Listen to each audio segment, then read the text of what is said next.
Hi, everyone. Welcome to the NOSH Best of 2020 Award Show. I'm NOSH editor Carol Ortenberg. Normally, we'd all be gathered in Santa Monica to celebrate our award winners, but like much of 2020, we've had to think creatively about how to host this year's awards. For the next 20 minutes or so, we're going to hear from three brands who we've heralded as some of 2020's rising stars. That is, the companies in 2020 that we feel have seen significant growth, be it in terms of sales, product, mission, culture, or all of the above. We'll discuss what the past year has been like for their respective companies, how they've achieved their success to date, and what they're looking forward to in the years to come. So, joining us today is Brian Rudolph, founder and CEO of pasta, rice, and now pizza brand Bonza. Caitlin Smith, the founder and CEO of snack and baking mix brand Simple Mills. And Miyoko Shinner, the founder and CEO of dairy alternative brand Miyoko's Creamery. And with that, let's hear from our award winners themselves. Thank you guys so much for taking the time to speak to us today. And let me be the first to say congratulations. Thanks. Thanks so much. Thank you. Yeah. So, to get started, I'd love to hear how 2020 was for your respective companies. Caitlin, do you want to kick us off? Absolutely. So 2020, as I'm sure it's been for everyone, has been a very interesting year. I would say that it turned out different from what we expected when we started out the year. Obviously, baking has been a very popular activity this year, so baking mixes have done very well. We've also seen a number of fluctuations in demand throughout the year, where we see these really high spikes as the retailers, as retailer foot traffic spikes. So we saw spikes in March. We are also seeing spikes over the holidays as well, with many retailers seeing foot traffic at 20% higher than prior year levels. I think it's really been a year where the team has had to stay flexible and adapt as the circumstances change. Yeah, so I would echo everything that Caitlin said in that this has been a very strange year. Obviously, terrible backdrop to be building a business in a year where a pandemic has really become center stage. I'm sure many businesses have experienced what we've experienced, which was some unexpected spikes in demand, which is kind of a strange feeling. I mean, my fiance is a doctor, and seeing her go in and I'm here, and thinking about our sales are going up, but it's almost hard to celebrate at times. So it felt a little bit conflicting, but you also have to remind yourself that people need to eat, and there are ways that you can be a part of the solution, and that's what we've tried to do and tried to stay focused on. But yeah, it's been a tough year for sure. Echoing everything that Caitlin and Brian also said, but adding to that, for us, there's been just skyrocketing demand the entire year, coupled with decreased productivity and efficiencies, because we do have our own plant, and we actually had to take all these measures in order to keep our staff safe. We're just figuring that out and getting productivity up again. But we also experienced cultural shifts, because part of us, those who are not on the production line or in the warehouse, were able to work remotely. And this really impacted morale. So as quickly as possible, we actually got everyone back into the office. We've actually increased our staff. We've grown about 50 people since the start of the pandemic. And I believe that the efforts that we've made have brought help build a stronger culture than even we had before. But we really had to work hard at it to ensure that we could maintain productivity and rebuild that culture. Our rising stars are the brands we feel are seeing continued success in the marketplace and that have a future as category captains and industry leaders. I know there are a variety of factors that have led to your own growth, but I'm wondering if there was one interesting thing that you think you attribute your success to. I think one of the biggest pieces is just the people on the team and how they work together. It's something that I've really reflected on this year, as we're probably at about 73 people now. And as I look around, this company's really been built by each one of those people. And so every single person that we've brought onto our team has mattered to where we've gone as a company. And then the culture that we internally build. I think it's fantastic, Miyoko, that you've been really focused on culture during this time, because it's a time when culture can really fluctuate. And it's something we've been thinking a lot about too, and increasing positivity and maintaining positivity during this time. It's hard when you don't have all of your day to day exciting things going on, a trip coming up, a favorite coffee shop that you go to in the morning. And so we've put in place a number of trainings in the team and activities to help keep that up. But I think at any year, focus on the culture and keeping that momentum up is really critical. I love what Caitlin said. And I do believe that culture is strong, as I mentioned before. But I think one of the reasons for our success is that we've never stopped talking about the mission, the reason that we exist. The reason we exist is to honor the lives of all living beings on this planet, not just humans, but animals as well. We are trying to take animals out of the food system and help people see animals as not food, but as beings that want to celebrate life just as we humans do. And we just talk about that. We talk about it in absolutely everything. We're trying to change people's perceptions because we are all entitled to life, liberty, and the pursuit of happiness on this planet. Yeah. So I definitely agree with both of the things that you cited. So Caitlin, the team mattering. I'm so proud of the Bonza team and the things that we've been able to accomplish together. And I also agree that this has been a tough year to try to maintain the culture that we've built over time. But there are little things that we've tried to put in place, like the Bonza Culture Committee, to try to make it a little bit better. But there's nothing like being together in person. So also being honest with ourselves that in the future we will enjoy being together. And then, yeah, to Miyoko's point, I think what I admire about both of your companies is you've been so principled in how you've built your companies. Caitlin, your commitment to your ingredients. Miyoko, your commitment to animal welfare. I think that matters so much, and it's intangible, but ultimately it resonates, I think, with the consumer. I hope, anyway. That's like the wishy-washy version, but like you hope that it's those like little things, your team caring a little bit more. For us, we think that chickpeas are great for people on the planet, and if everyone ate more of them, that would be a good thing. And yeah, I think whether it resonates into your team wanting to try a little bit harder, or maybe even your customer picks up on it, hopefully. I think that can just make that slight difference where it's not just about building the biggest business for the sake of building the biggest business. Yeah, I completely agree. I mean, I look back on so many turning points for us as a company, or places where we could have gone a different direction. And oftentimes it's our team members pushing for us to do things a different way from the rest of the industry, or to develop a completely different product that's not easy to do and doesn't look like it's possible. But it's them pushing because they really believe in it and believe in those values that result in, I think, a different product coming to market, and people being able to eat differently. Yeah, that's really important, I think, listening to your team members and getting input from them. And at the same time, we have to evaluate what really fits into our original value system and what we're trying to create. And we have to work with our team to make sure that we're all headed in the same direction, that we all share that same vision. I love hearing about how you're approaching company culture or continue to stay true to your mission.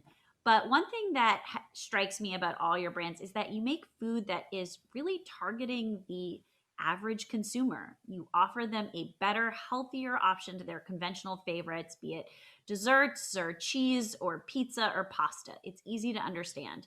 There's no collagen or CBD adaptogens or other functional benefits. While those are great, you just stayed true to this concept. So I'm wondering, how you've managed to settle on that path and really stayed the course when you think about the products that you make over the years. Well, actually, can I talk about Bonza for a minute and not just myself? Um, if you think about everything that all three of us are making are foods that mankind has been eating for thousands of years, for hundreds and hundreds of years. So they're very basic foods. And that's actually how humans are supposed to eat. But we've gotten to a point where, we're looking for that next best, greatest superfood or whatever. And what we really need to do is just go back to the basics and eat real food.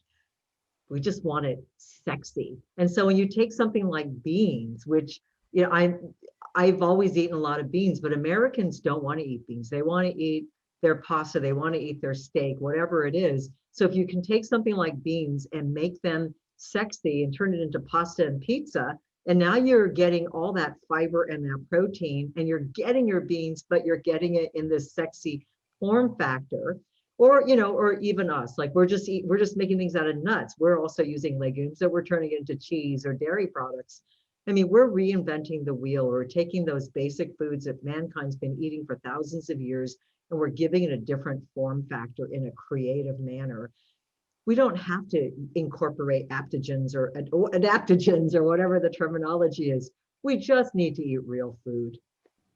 Definitely appreciate the nod and totally agree. Nuts and beans, if people ate more of them, it's been shown time and time again, consistent positive health outcomes. So that's why I eat both of your foods. I know, it's really funny. I have both of your foods in my pantry too. I think we're all brand friends. But I don't think it's that complicated. It really doesn't have to be that complicated eating well.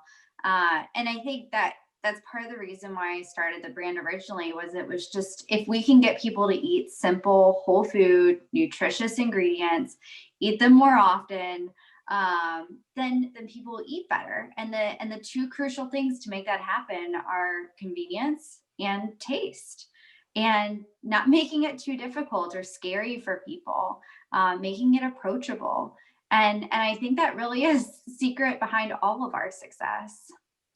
Now, while your products are very approachable, I'm wondering how you all have thought about accessibility over the past year and getting your products into the hands of more consumers and making sure everyone does have, access to these healthier options.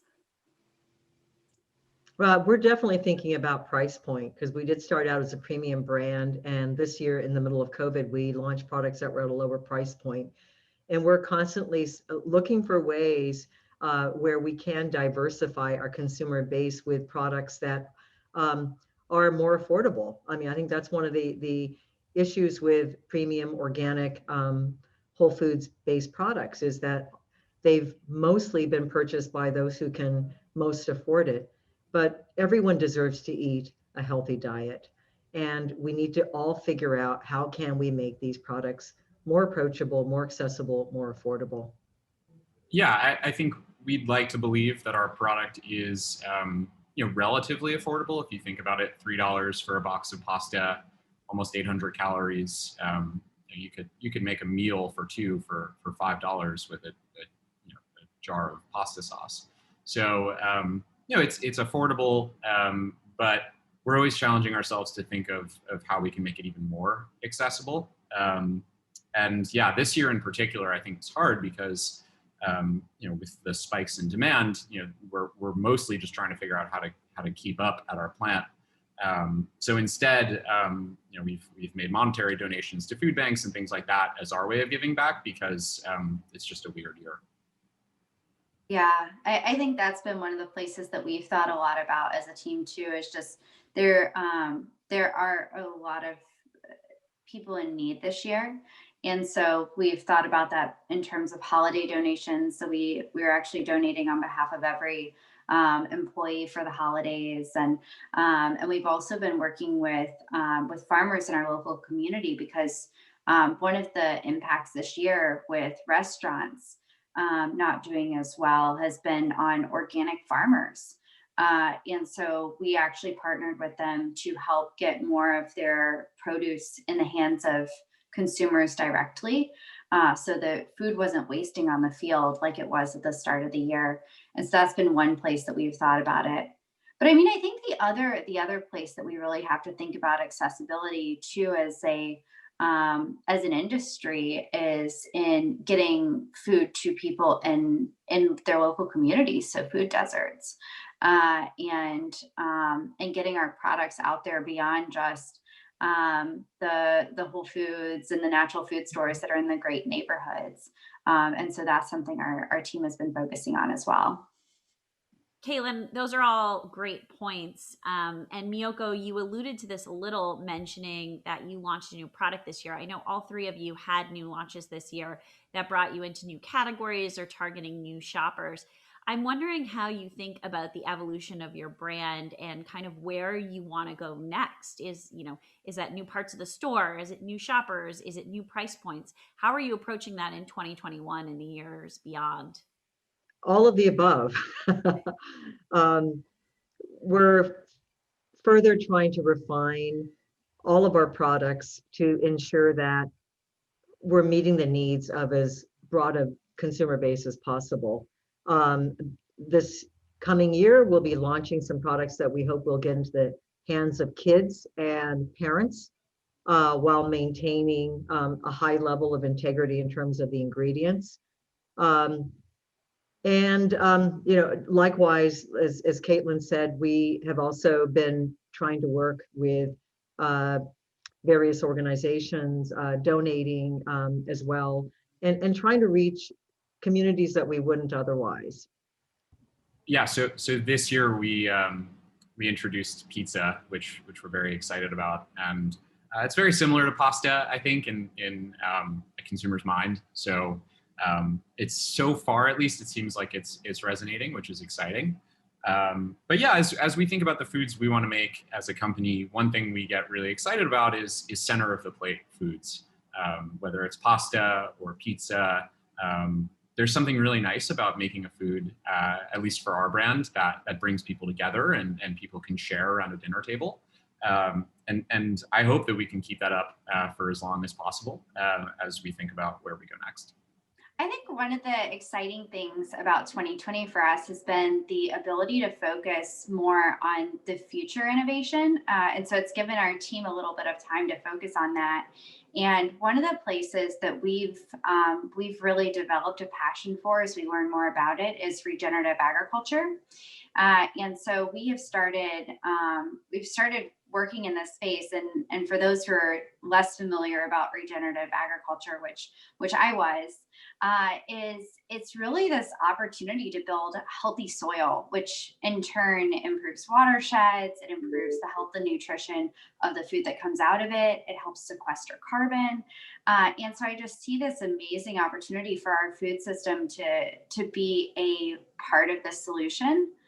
And so we've been thinking about, we source a lot of ingredients as a brand, a lot of pounds of ingredients that are grown in fields. And so how do we help improve the way that food is grown, not just the food that's going into people's bodies? And so this is something we've been working on in 2021. We've started building relationships directly with farmers where we're investing in them directly to employ regenerative agriculture principles and to bring those to their fields. And so we actually provide them financial incentives and crop purchase guarantees. And so we've got some of our first crops coming off in 2021 and some innovation that will be coming along with that. So that's what we're excited about for the next years at least. I'm certainly excited to see what 2021 and beyond holds for each of your companies. And thank you again for joining us today. And once again, congratulations. Thank you so much, Carol. Thank you.